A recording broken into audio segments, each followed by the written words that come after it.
رفیق جنت نبی کا عثمان نبی کے ساتھی تھے اس جہاں میں، انہی نے آقا پہ سب لٹایا، کروں کیا ان کی صحابیاں میں، رفیق جنت نبی کا السلام علیکم ورحمۃ اللہ وبرکاتہ۔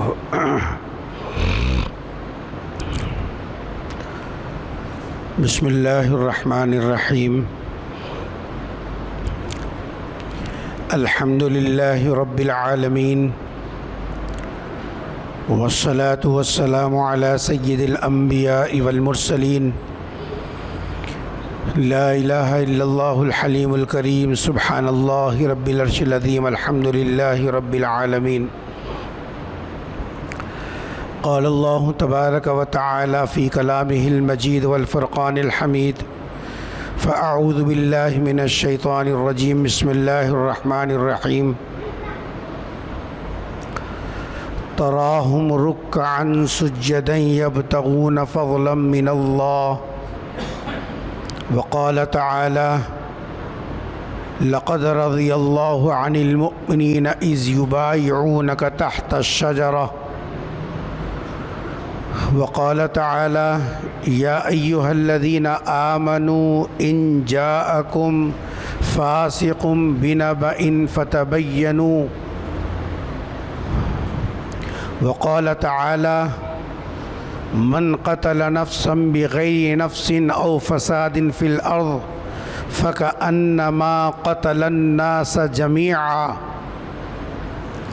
قال النبی صلی اللہ علیہ وسلم ما ضر ابن عفان ما عمل بعد اليوم، وقال النبی صلی اللہ علیہ وسلم کفى بالمرء كذبا ان يحدث بكل ما سمع،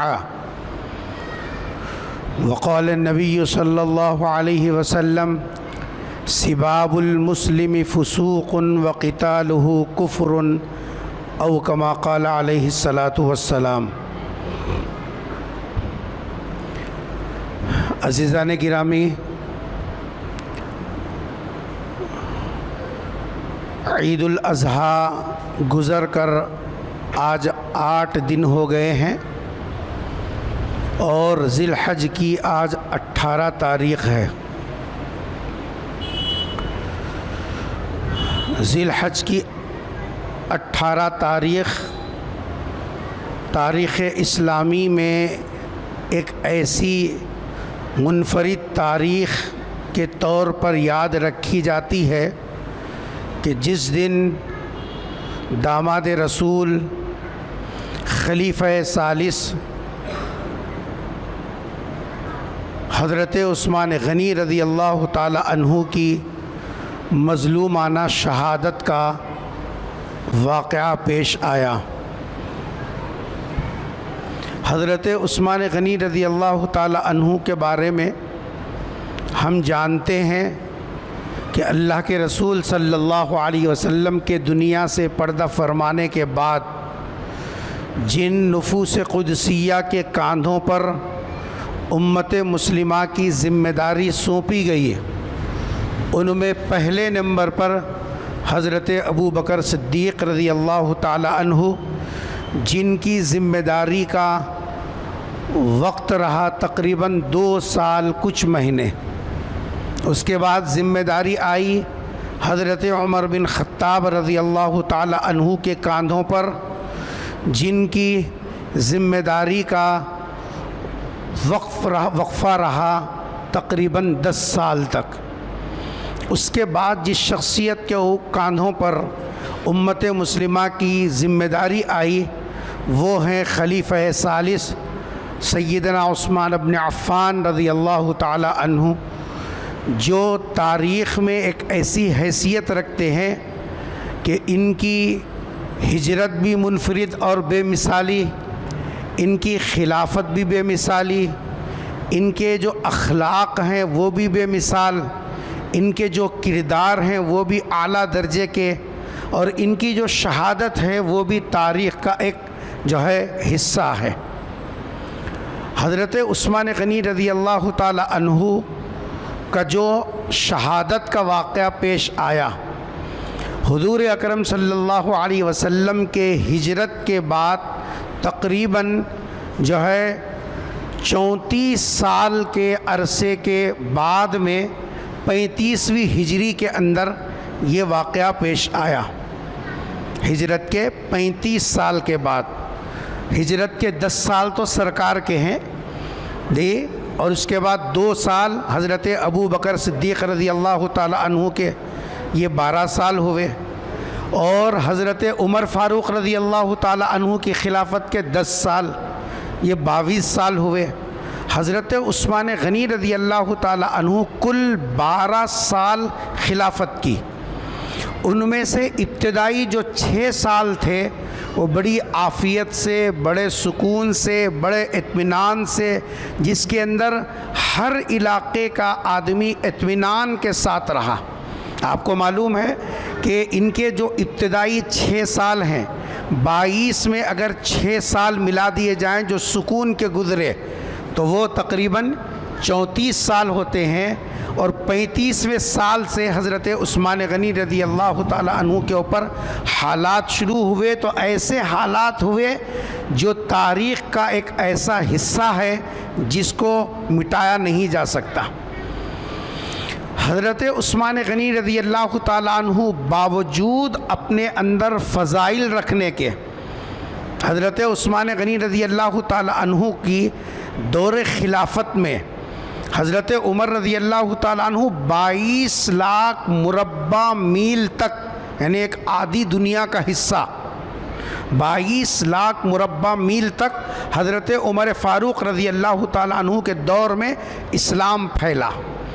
اسی لیے لکھنے والے نے لکھا کہ اگر اور 10 سال عمر کی خلافت چلتی تو پوری دنیا کے اندر اسلام کا غلغلہ بلند ہو جاتا، اتنا اسلام پھیلا اور اتنے علاقے اسلام کے جی صاحب جو ہے زیر نگو آئے، 22 لاکھ۔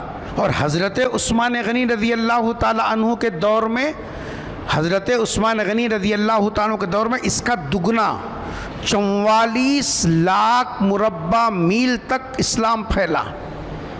اندازہ کر سکتے ہیں آپ کہ حضرت عمر فاروق کے دور میں 22 لاکھ اور حضرت عثمان غنی رضی اللہ تعالیٰ عنہ کے دور خلافت میں 44 لاکھ مربع میل تک اسلام پھیلا۔ ظاہر بات ہے کہ جس ملک کی سرحدیں پھیلی ہوئی ہوں اور جس ملک کا جیسا میدان پھیلا ہوا ہو، اس کے اندر مسائل کا پیدا ہونا، شکوک و شبہات کا پیدا ہونا، یہ جو ہے فطری بات ہے۔ چنانچہ حضرت عثمان غنی رضی اللہ تعالی عنہ کے دور خلافت میں بھی کچھ ایسے حالات پیش آئے۔ عموماً اس زمانے میں جو ہماری نوجوان نسل ہے، ان کو اسلامی تاریخ سے اور اسلامی جی صاحب جو ہے سیرت سے ان کو کوئی شوق اور ذوق نہیں رہا، جس کے نتیجے میں حضرت عثمان غنی ہی نہیں بلکہ بیشتر صحابہ کرام کے تقدس کے علاوہ ان کے فضائل پر، ان کے مقام اور مرتبے پر، ان کے درجے پر بھی شکوک و شبہات پیدا ہونے لگے۔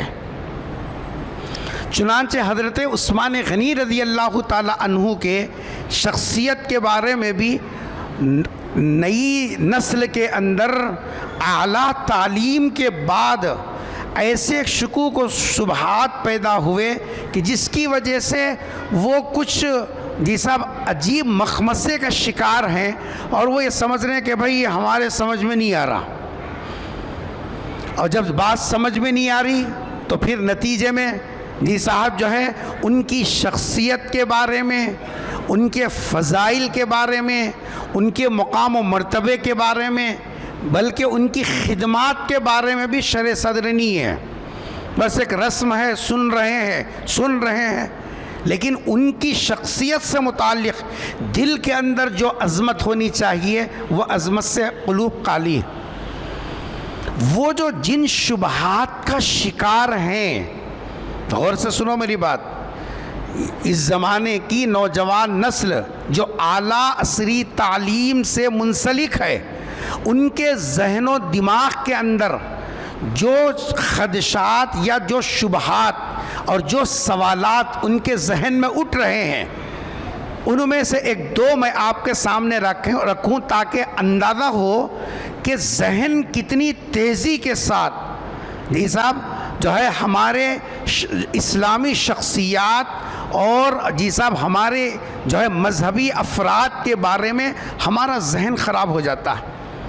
اسی لیے کہتے ہیں کہ تنہا بکری کا شکار بھیڑیے کے لیے آسان ہے۔ حدیث میں کیا فرمایا؟ اگر بکری ریوڑ کے ساتھ چلتی ہے تو بھیڑیے کو شکار کرنے کا موقع نہیں ملتا، لیکن جب بکری اپنے ریوڑ سے، اپنے جتھے سے الگ ہو کر چلتی ہے تو پھر بھیڑیے کا شکار ہو جانا آسان بات ہے۔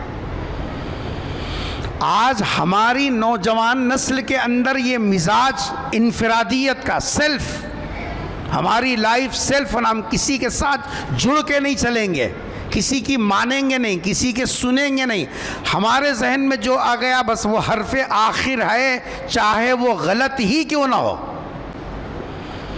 جس کے نتیجے میں مسلسل فتنے کے بعد فتنے کا شکار، ایک فتنے کے اندر سے دوسرے فتنے کے اندر داخلہ، اور ایک جی صاحب ذہنی مسئلے کے اندر الجھن تو پھر دوسرے مسئلے کے اندر الجھن، اسی الجھن کے شکار ہونے کے نتیجے میں کہیں تو لادینیت اور الحاد تک کی نوبت آ رہی ہے، اور یہ کہہ رہے ہیں کہ صاحب ہم کسی مذہب کو مانتے نہیں اور کسی خدا کو تسلیم نہیں کرتے، ہم کسی مذہب کو سچا نہیں سمجھتے، بس ہماری لائف جیسے بھی گزر رہی ہے۔ ایک دو چھوٹے سے ان کے ذہن میں پیدا ہونے والے اشکال اگر آپ حضرات جو اگرچہ کہ مقدار کے اعتبار سے قلیل ہیں، لیکن اگر آپ حضرات بھی اتنی بات سمجھ لیے تو بہت کافی ہے۔ حضرت عثمان غنی رضی اللہ تعالی عنہ کے بارے میں ابھی آپ نے سنا کہ 44 لاکھ مربع میل تک ان کی خلافت پھیلی ہوئی،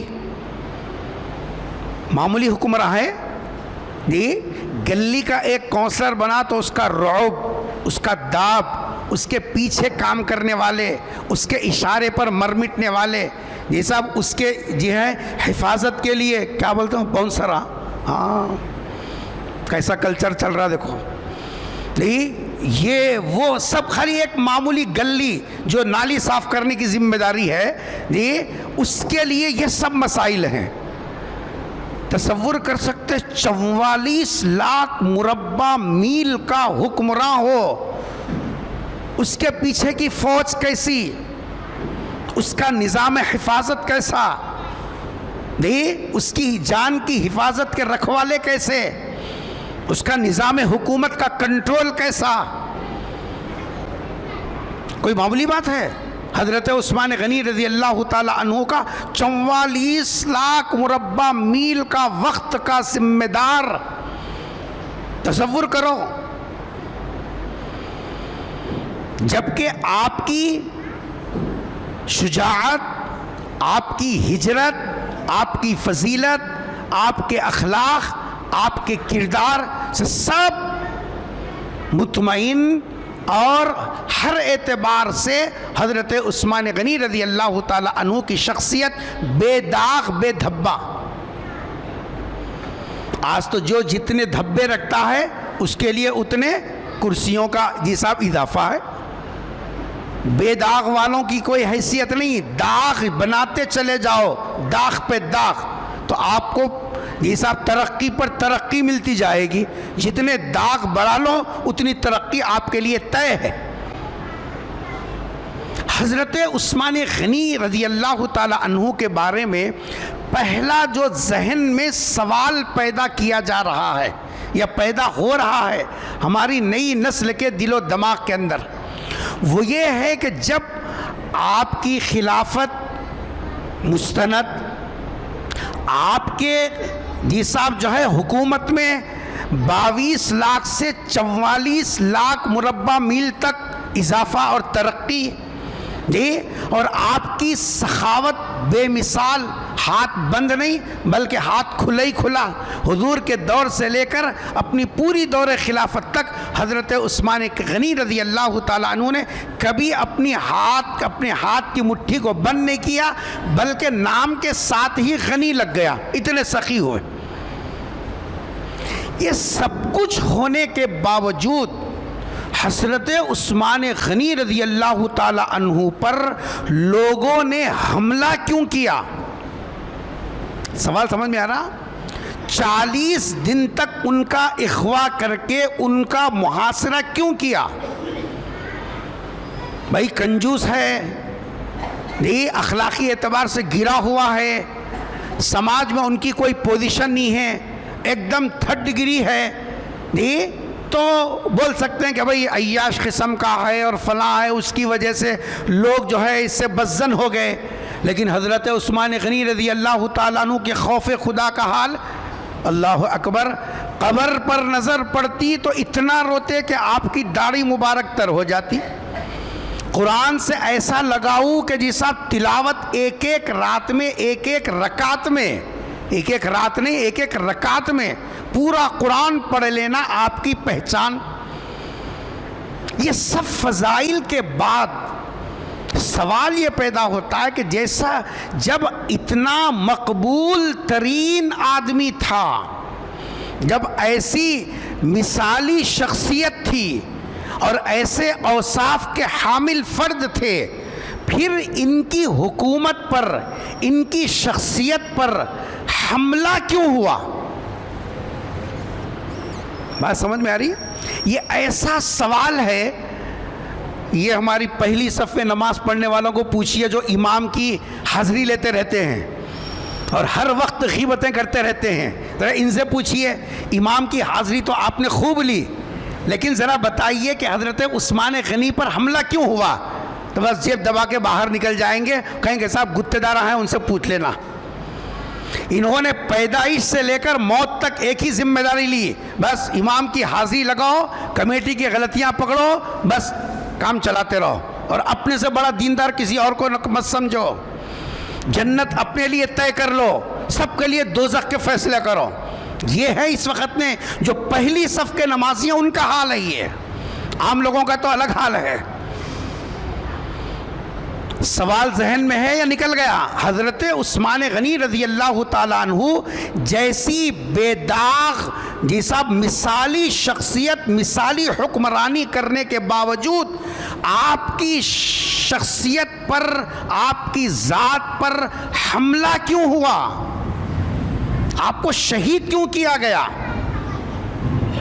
عام ذہن سے اگر ہم دیکھیں، بازاری ذہن سے، تو ہم دیکھیں تو ذہن میں آتا بھائی دال میں کچھ نہ کچھ تو کالا ہوں گا، بغیر جی صاحب آگ کے دھواں نہیں اڑ سکتا. کیا خیال ہے؟ بازاری لیول سے اگر ہم سوچیں تو ہمارا دماغ یہی کام کرے گا کہ بھائی لگائے ہوں گے چنگاری تو دھواں نکلتا، نہیں تو دھواں کہیں کو نظر آتا، نیچے کیا تو بھی ہے تو نکلتا نا.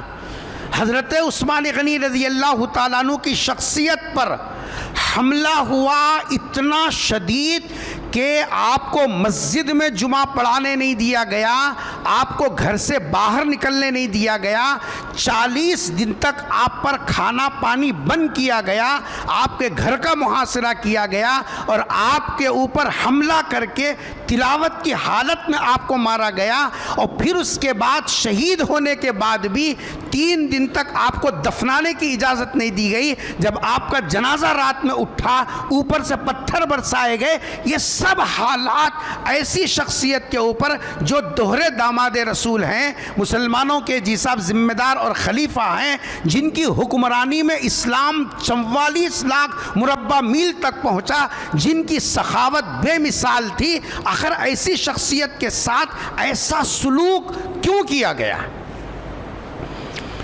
سوال سمجھ میں آیا؟ یہ سوال میں نے اس لیے آپ تک پہنچایا تاکہ ہماری نسل کے دل و دماغ کی جو جی صاحب جو ہے سوئی کا رخ الحاد کی طرف، ارتداد کی طرف چل رہا ہے، اس کے آپ محافظ بنیں.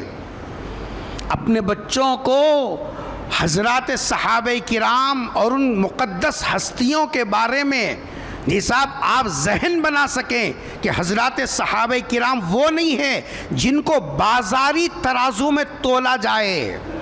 جن شخصیات کے بارے میں جی صاحب جو ہے بازاری ترازو سے کام نہیں تولا جائے گا، ان کو تو حضور کی نسبت کی بنیاد پر تولا جائے گا، ان کی شخصیات کو دیکھا جائے گا سرکار دو جہاں صلی اللہ علیہ وسلم کی غلامی کی نسبت پر.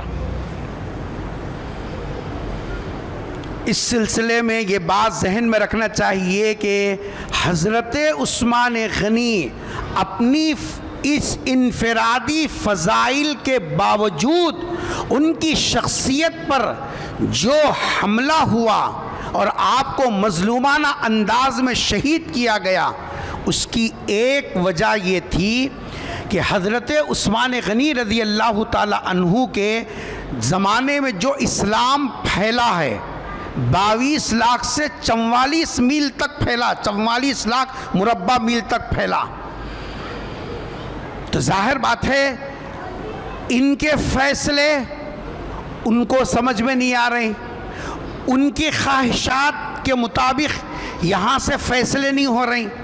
نتیجے میں سیاسی اتحاد نہ ہونے کی وجہ سے جی لوگوں نے ایک موقع دیکھ کر آپ کے خلاف افواہوں کا بازار گرم کیا،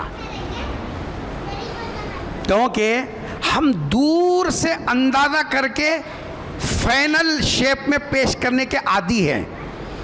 ہمارے والد مرحوم ہمیشہ مثال دیا کرتے تھے، قوم کا مزاج یہ ہے جیسے قوم یہاں بیٹھی ہے، دور سے اگر کوئی آدمی لنگڑتا ہوا آ رہا ہے تو قوم یہیں سے فیصلہ کرے گی.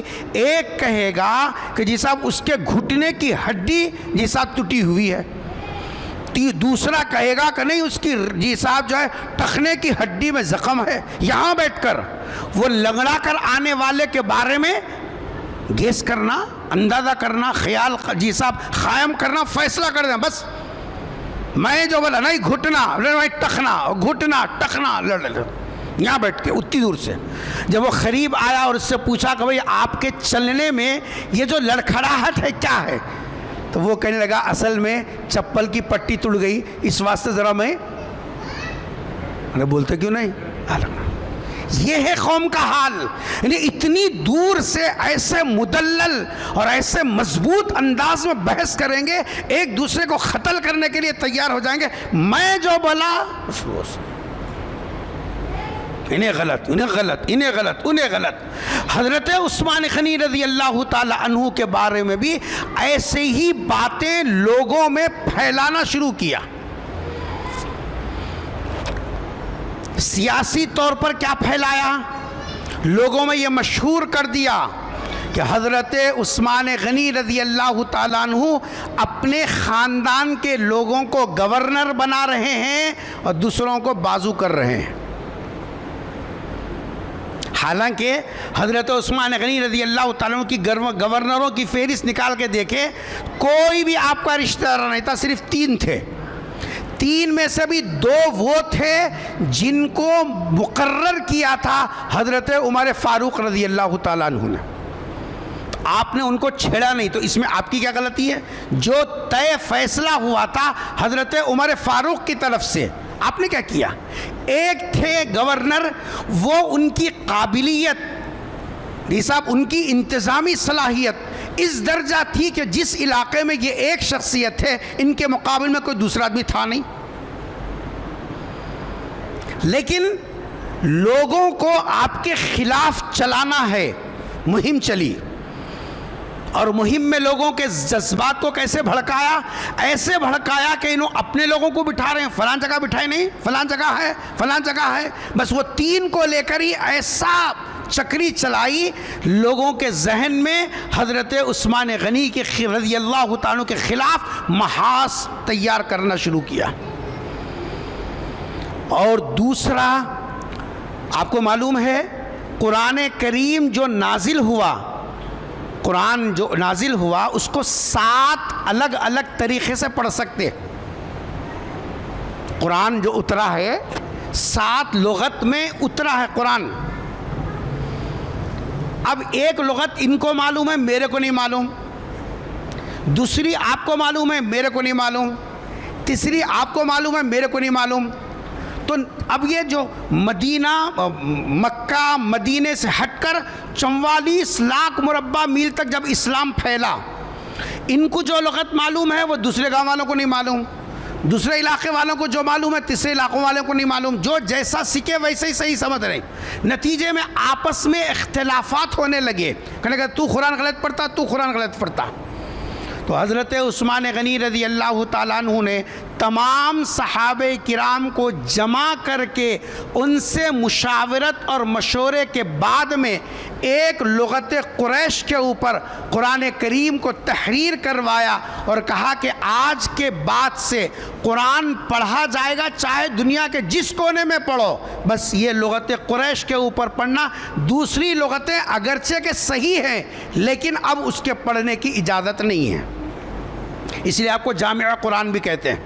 یہ کام حضرت عثمان غنی رضی اللہ عنہ اکیلے نہیں کیا، صحابہ کے مشورے سے کیا، مگر لوگوں کے جذبات سے کھیلنا تھا اور ان کے مذہبی جذبات سے فائدہ اٹھانا تھا. تو دوسری افواہ یہ اڑائی کہ بھئی انہوں نے تو جو لغت قریش کے علاوہ لغت پر قرآن اترا تھا ان سب کو نہیں پڑھنا، بولے ایک ہی لغت کے اوپر جمع کر دیے نو. اس طریقے سے لوگوں کا ذہن خراب کر کے حضرت عثمان غنی رضی اللہ تعالیٰ کے خلاف لوگوں کو جمع کیا اور پھر ان لوگوں کی پوری ٹولی ایسے مضبوط ہوئی، یہی لوگ حضرت عثمان غنی رضی اللہ تعالیٰ عنہ پر حملہ کرنے میں پیش رہے.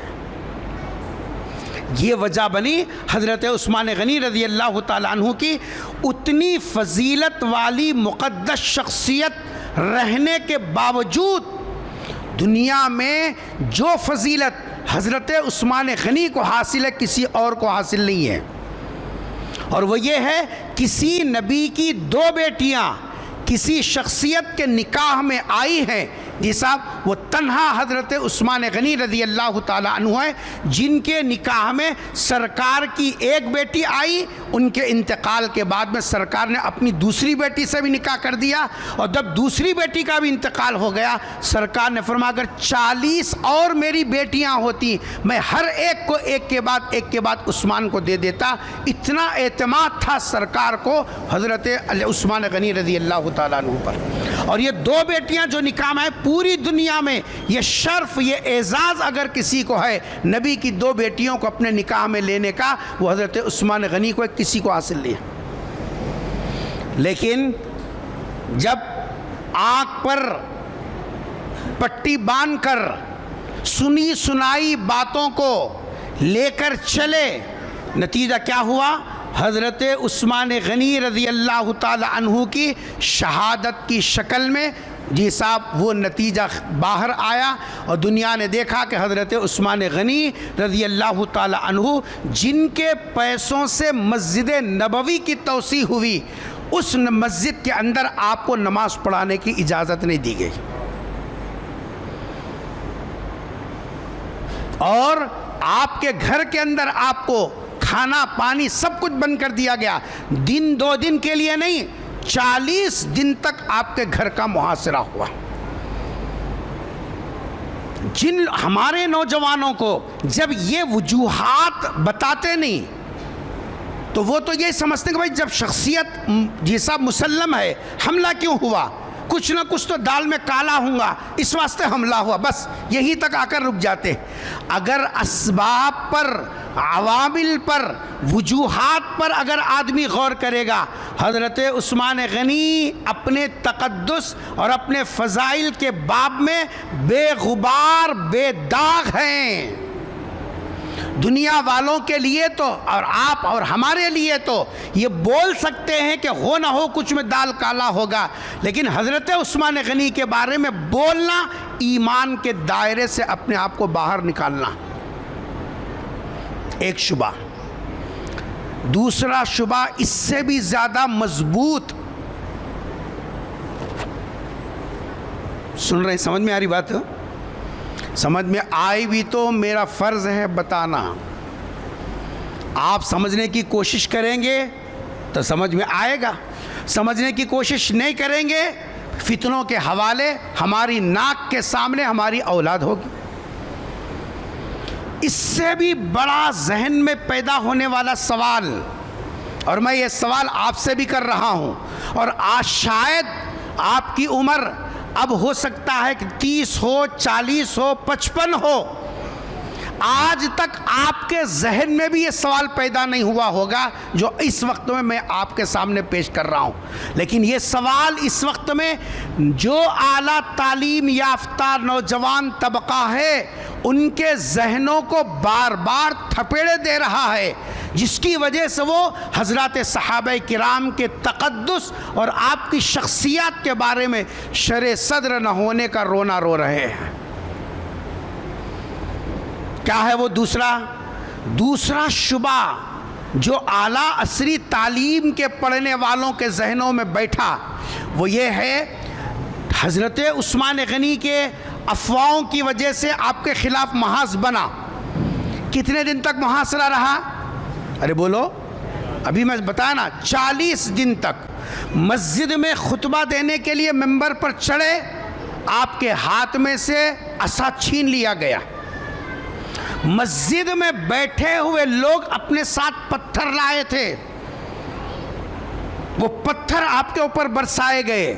جس عصا کو نبی کا ہاتھ لگا تھا، جس عصا کو حضرت ابو بکر استعمال کیا تھا، جس عصا کو حضرت عمر فاروق نے استعمال کیا تھا، وہ آپ کے ہاتھ سے لے کر آپ کے نظروں کے سامنے توڑ دیا گیا.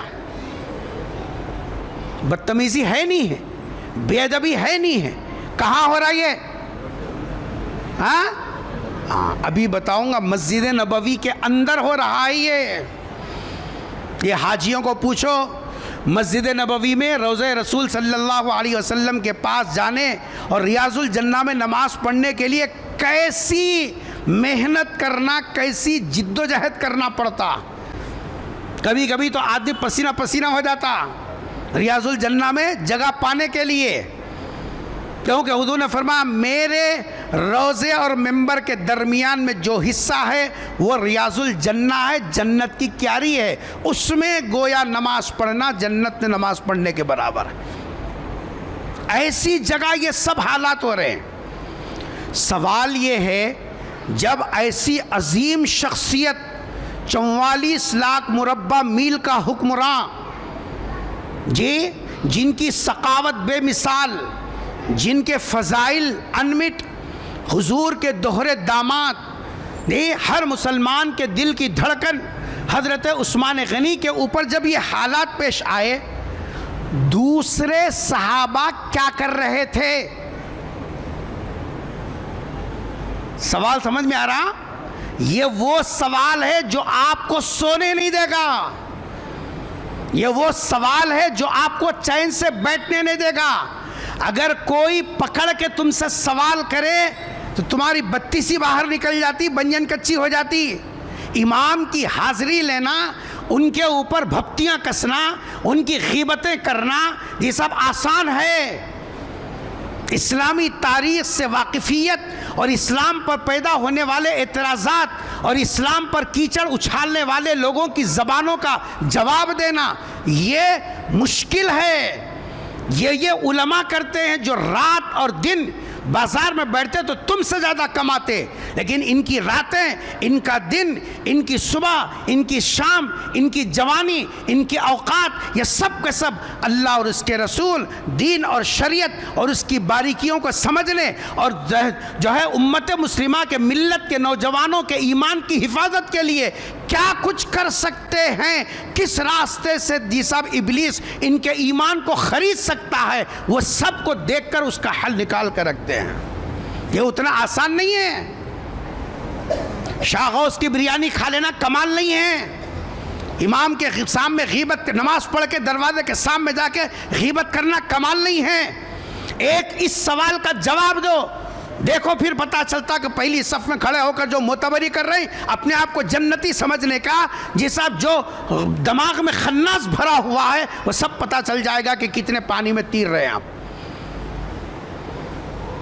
دوسرا سوال سمجھ میں آیا کہ جب حضرت ظاہر بات ہے کہ مسجد میں سب کے سب اجنبی تو نہیں ہیں۔ حضرت عثمان غنی جب نماز پڑھا رہے ہیں، ابو بکر تو دنیا سے پردہ کر گئے اور حضرت عمر گئے، لیکن حضرت عثمان کے بعد دنیا جن کو شیر خدا کہتی ہے، ارے اردو سمجھ میں آ رہی؟ دنیا جن کو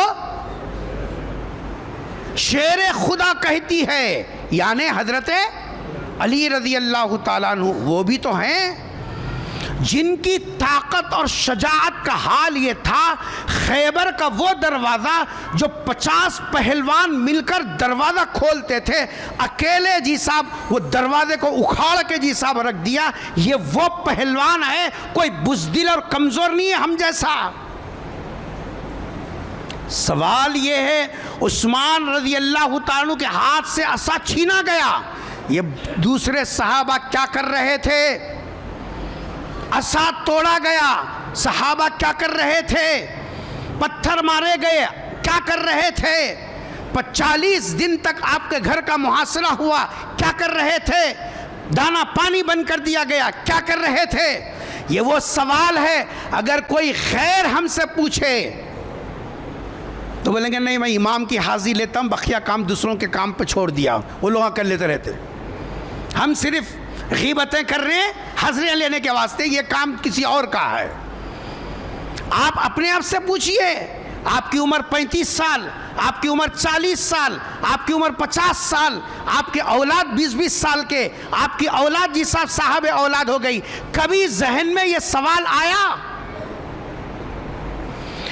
اگر آپ یہ سمجھتے ہیں اور یہ دماغ میں سوال کا جواب آ سکتا ہے، جیسے ہم لوگ ہیں، امام کو اگر کچھ کھڑے کے گالیاں بھی دیے نا، تماشا تو دیکھتے رہیں گے، نہیں تو سیلفی بنیں گے اور کچھ نہیں کر سکتے ہم۔ جو جھک کے ہاتھاں لگ کے بمی تک منڈی لگاتے نا، یہ کچھ کرنے والے نہیں، خالی دکھاوے کے ہیں، یہ ان کے بھروسے پہ کبھی بھی کوئی کام نہیں کر سکتے، کیونکہ جتنا جھکتے ہیں نا وہ اتنے بزدل، امام اور حق کی تائید کرنے والا کوئی نہیں۔ جا بیٹے جا، تیری مرضی، تو جانے، تیرا مسئلہ جانے، لاتا کھا، گھوسے کھا، مارا کھا، کیا بھی کر، ہم تو صرف آپ کو پیچھے اللہ اکبر بولیں گے، بس ختم۔ سوال یہ ہے کہ حضرت عثمان غنی رضی اللہ تعالیٰ عنہ پر اتنے سخت حالات آئے، کیا کر رہے تھے دوسرے صحابہ کرام؟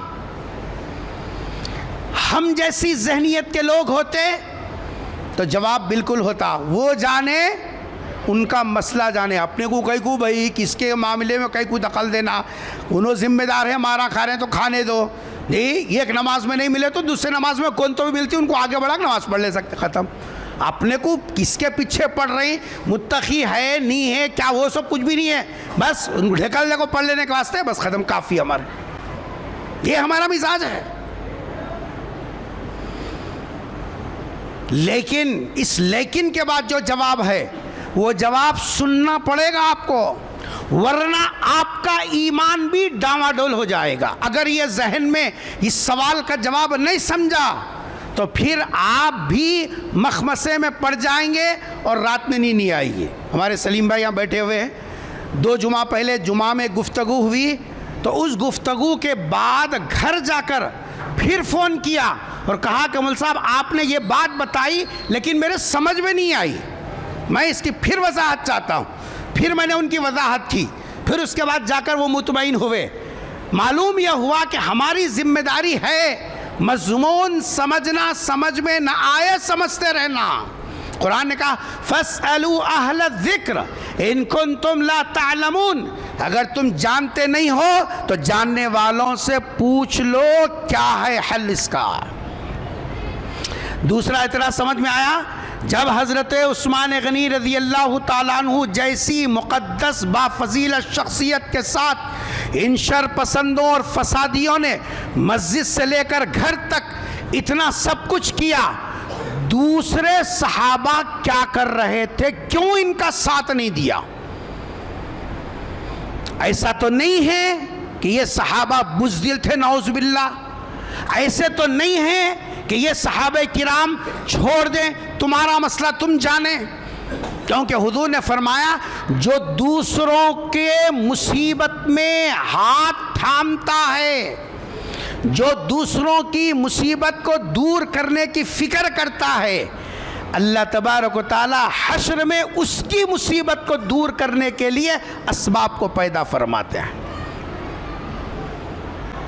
دنیا میں مسلمان کی پہچان سرکار نے یہ بتائی، دوسرا مسلمان کسی مصیبت میں، کسی پریشانی میں، کسی اچانک حالت میں آ جائے تو آپ کا فرض ہے آپ اس کا تعاون کریں، اس کی مدد کریں، اس کی رہبری کریں، آپ کا فرض ہے۔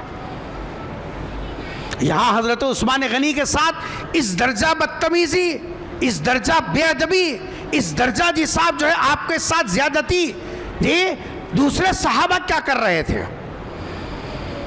سوال کا جواب سمجھو، حضرات صحابہ کرام میں نعوذ باللہ ثم نعوذ باللہ کوئی ایسا صحابی نہیں تھا جو دوسروں کو حالات کا شکار دیکھ کر ان کو تنہا چھوڑ دے اور خود سکون سے رہے۔ کوئی صحابی نعوذ باللہ ایسے مزاج کا نہیں تھا۔ یقیناً شیر خدا حضرت علی سے لے کر رضی اللہ عنہ تمام صحابہ کرام مدینے کے اندر مسجد میں تھے، آپ کے نظروں کے سامنے حضرت عثمان غنی کے ساتھ پیش آنے والے احوال تھے۔ ساتھ نہ دینے کی وجہ کیا ہے؟ پہلی وجہ یہ صحابہ کرام پیش آنے والے حالات سے اتنے بے قرار بے چین تھے، انفرادی طور پر، اجتماعی طور پر، سفارشاً بار بار حضرت عثمان غنی رضی اللہ تعالیٰ عنہ سے کہتے آپ چونکہ امیر ہیں، آپ اجازت دیجئے ہم ان کی گردن ناپنا جی صاحب جانتے ہیں، ان کو بٹھانا، ان کو قابو میں کرنا، ان کا جواب دینا ہمارے لیے کوئی مشکل مرحلہ نہیں ہے۔ جو 313 ہو کر مکے سے آنے والے قافلوں کے جی صاحب ناک چنے چبوا دیے، ان کے لیے یہ کیا حیثیت رکھتے ہیں؟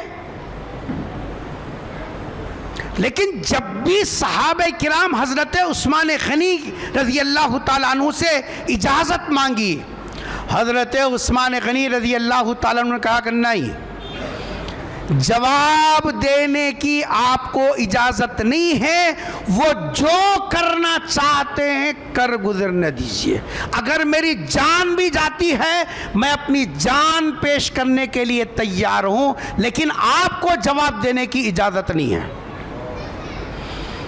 ذمہ دار نے جب کہہ دیا خاموش رہو، اب اطاعت امیر اسی میں ہے، چاہے نقصان ہو رہا ہو اس کے باوجود امیر کی بات ماننا، جس کو ہم نے اپنا بڑا تسلیم کر لیا اس کی بات کو فوقیت دینا، یہ اسلامی اسپرٹ ہے۔ حالات کتنے بے قابو، جمعہ کا خطبہ دینے نہیں دیا گیا، نظروں کے سامنے عصا کی بے حرمتی کی گئی، آپ پر پتھر برسائے گئے، آپ کے گھر کی ناکہ بندی کی گئی، دن دو دن نہیں 40 دن تک آپ کے گھر کو دانا پانی بند کر دیا گیا۔ کوئی معمولی بات ہے؟ لیکن حکم کیا تھا حضرت عثمان غنی رضی اللہ تعالیٰ عنہ کی طرف سے؟ خبردار کوئی ریپلے نہیں دینا، کوئی ان کو روکنا نہیں، ان کے اوپر تلوار نہیں چلانا۔ کیوں؟ وجہ کیا تھی؟ آپ ڈر رہے تھے کیا؟ ایسی بات بھی نہیں ہے۔ اصل وجہ یہ تھی حضرت عثمان غنی رضی اللہ تعالی عنہ کو سرکار نے ایک موقع پر فرمایا تھا، عثمان اللہ تم کو ایک قمیص پہنائے گا، یعنی خلافت کی ذمہ داری دے گا، لوگ چاہیں گے وہ چھین کر اتار دیں، لیکن تم اتارنا نہیں، تم اتارنا نہیں۔ حضرت عثمان رضی اللہ تعالیٰ عنہ کے سامنے دو چیزیں تھیں جس کی وجہ سے صحابہ کرام بار بار اصرار کے ساتھ اجازت لے رہے تھے، حضرت عثمان اجازت نہیں دے رہے تھے۔ پہلی وجہ یہ تھی کہ یہ مسلمان جو نام کے ہی ہیں جی، ان لوگوں کو اگر میں نے اجازت دی تو 15 منٹ کا کام نہیں ہے ان کو نمٹانا، لیکن حضور سے میں نے وعدہ کیا تھا کہ لوگ میری خلافت کی خمیس کو چھیننا چاہیں گے، صبر کروں گا لیکن میں اس کے خلاف میں نہیں جاؤں گا، اس لیے میں نے اس وعدے کو ذہن میں رکھ کر ان کو اجازت نہیں دی۔ وعدہ کس سے کیا تھا؟ پیغمبر سے۔ اس وعدے کا اتنا لحاظ کیا، جان پر بن آ گئی مگر وعدے کو باقی رکھا۔ دوسری وجہ، غور سے سنو، دوسری وجہ ہے مدینہ جو علاقہ ہے اس کے بارے میں حضور اکرم صلی اللہ علیہ وسلم نے فرمایا، حضرت ابراہیم علیہ السلام نے مکے کو قابل احترام بنایا، میں مدینے کو قابل احترام بناتا ہوں، یہاں کسی کو ستانا نہیں، یہاں کا کوئی درخت کاٹنا نہیں، یہاں کسی کو ستانا نہیں، حتیٰ کہ یہاں کا درخت بھی نہیں کاٹنا۔ مدینے کا یہ مقام بتایا، یہ مدینے کی بے ادبی اور مدینے کی بے حرمتی کا ڈر تھا حضرت عثمان غنی رضی اللہ تعالیٰ عنہ کو۔ اگر میں نے جواب دینے کی اجازت دی تلواریں چلیں گی؟ بھائی جو لوگ پتھر لے کر مسجد میں آئے اور وقت کے خلیفہ کے ہاتھ سے عصا چھین کر ٹکڑے کیا، یہ ان کے لیے تلوار چلانا کون سا مشکل کام تھا؟ ادھر بھی تلوار چلے گی، ادھر بھی تلوار چلے گی۔ شہر کی بے حرمتی نہیں، شہر کی سب سے مقدس جگہ، جس جگہ ایک فرض نماز پڑھنے پر 50,000 فرض نماز پڑھنے کا ثواب ملتا ہے۔ سن رہے سو رہے ہیں؟ کہاں؟ دو آدمیاں بولیں گے بخیا صوب فارغ البال والحال، اپنے کیا کرنے کا ہے؟ ارے کہاں 50,000 نمازوں کا ثواب ملتا؟ مسجد نبوی میں، سرکار کی مسجد میں ایک فرض نماز ادا کرو 50,000 فرض نمازیں ادا کرنے کا ثواب ملے گا۔ ایسی جگہ جس علاقے میں، جس گاؤں میں جھاڑ کاٹنے سے حضور نے منع کیا ہو، اور سرکار نے فرمایا، مسلم شریف کی روایت ہے، سرکار نے فرمایا اگر مدینے میں کاٹا بھی چبھا، کسی کو فاقہ ہوا، کوئی مصیبت آ گئی، اور اگر اس پر صبر کرے، کیا کرے؟ کہاں؟ مدینے میں۔ نہیں کیا ہوا تو کوئی اگر ایسی تکلیف کا مرحلہ پیش آ گیا، صبر کرے۔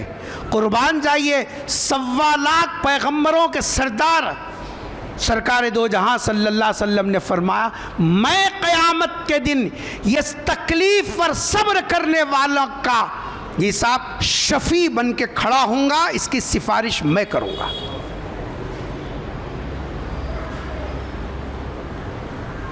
مدینے کا اتنا احترام ہے، امام بخاری علیہ الرحمہ نے اپنی تاریخ میں لکھا، ایک حدیث پیش کی اور فرمایا اگر کوئی مدینے کو مدینے کے بجائے مدینے کا پرانا نام استعمال کرے، مدینے کا پرانا نام کیا ہے؟